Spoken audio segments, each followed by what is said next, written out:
Hey everybody, welcome to the channel. In this video I will show you how to clear WhatsApp chat on your iPhone. Please subscribe to the channel. Watch the video till the end. Give me likes. Let's get started. To do this, we need to go to WhatsApp on your iPhone or iPad. Then open chat. Select any message. Click on the person's profile. Scroll down here. There is a button called Clear Chat. Click here, and click Clear All Messages.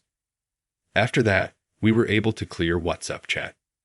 We also open the next chat. Select the person. Click on their profile. Scroll down and click Clear Chat and click Clear All Messages. As you can see, I've cleared hour 1 and hour 2. Now it is empty. This is the simple way to delete or clear chat in WhatsApp. If you liked and helped my video, you can subscribe to the channel. Give it a like. Thank you all so much for watching. Goodbye.